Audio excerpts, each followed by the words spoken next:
Simaklah bacaan berikut ini. Sigap membantu sesama. Malam itu beberapa warga Kampung Babakan berkumpul di pos jaga. Tiba-tiba terlihat seorang bapak tua yang berjalan pelan. Ia memanggul kardus besar di pundaknya.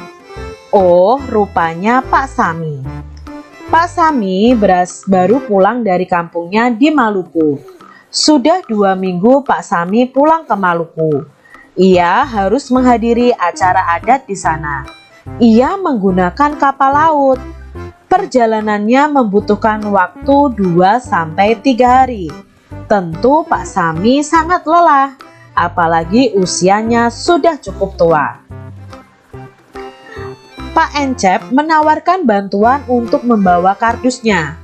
Sampai di rumah, Pak Sami mengeluh kepalanya pusing.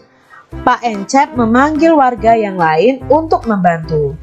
Datanglah Pak Made, Pak Udin, dan Pak Nur. Mereka dengan cepat membantu Pak Sami. Pak Made dan Pak Encep membersihkan tempat tidur. Pak Udin mengambilkan dan menghangatkan air untuk membuat teh. Pak Nur membeli makanan. Setelah makan dan meminum teh hangat, Pak Sami beristirahat. Ia senang warga desa membantunya. Di kampung ini Pak Sami merasa memiliki keluarga. Manfaat yang dapat kita ambil dari bacaan ini adalah kebersamaan dan kerjasama. Nah, dalam bacaan ini kita mengetahui bahwa Pak Sami itu ditolong, dibantu oleh warga-warga di sekitarnya. Begitu juga dengan kita adik-adik. Jika tetangga kita memerlukan bantuan, maka kita harus mau membantu dengan tulus. Dari bacaan tadi, mari kita cari tahu gagasan pokok dan gagasan pendukung di masing-masing paragraf. Kita lihat di paragraf yang pertama.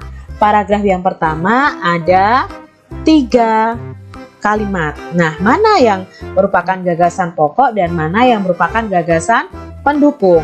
Malam itu beberapa warga Kampung Babakan berkumpul di pos jaga. Tiba-tiba terlihat seorang bapak tua yang berjalan pelan.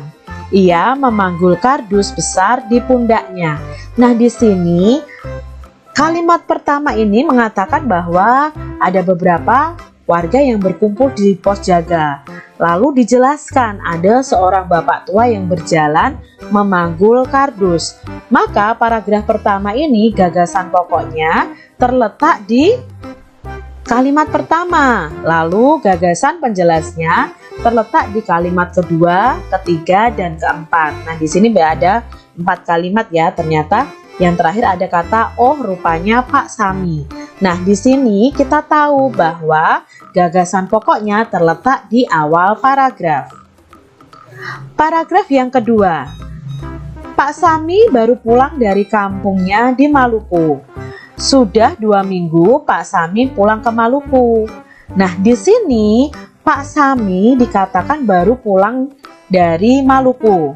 Nah, dijelaskan bahwa Pak Sami itu di Maluku selama 2 minggu. Di sana dia harus menghadiri acara adat. Lalu perjalanannya menggunakan kapal laut itu membutuhkan 2-3 hari. Pak Sami merasa sangat lelah karena usianya sudah cukup tua.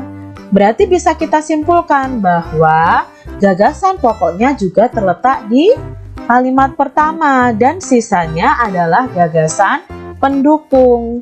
Jadi intinya adalah Pak Sami itu pulang ke kampungnya di Maluku selama berapa hari dijelaskan. Lalu untuk apa ia ke Maluku, naik apa ia ke Maluku, berapa hari perjalanannya. Lalu yang terakhir disimpulkan bahwa Pak Sami itu sangat lelah dan usianya sudah cukup tua. Nah, ini adalah gagasan pokok dan gagasan pendukung untuk paragraf 1 dan paragraf 2. Paragraf 3 dan selanjutnya coba adik-adik cari tahu mana gagasan pokok dan mana gagasan pendukungnya.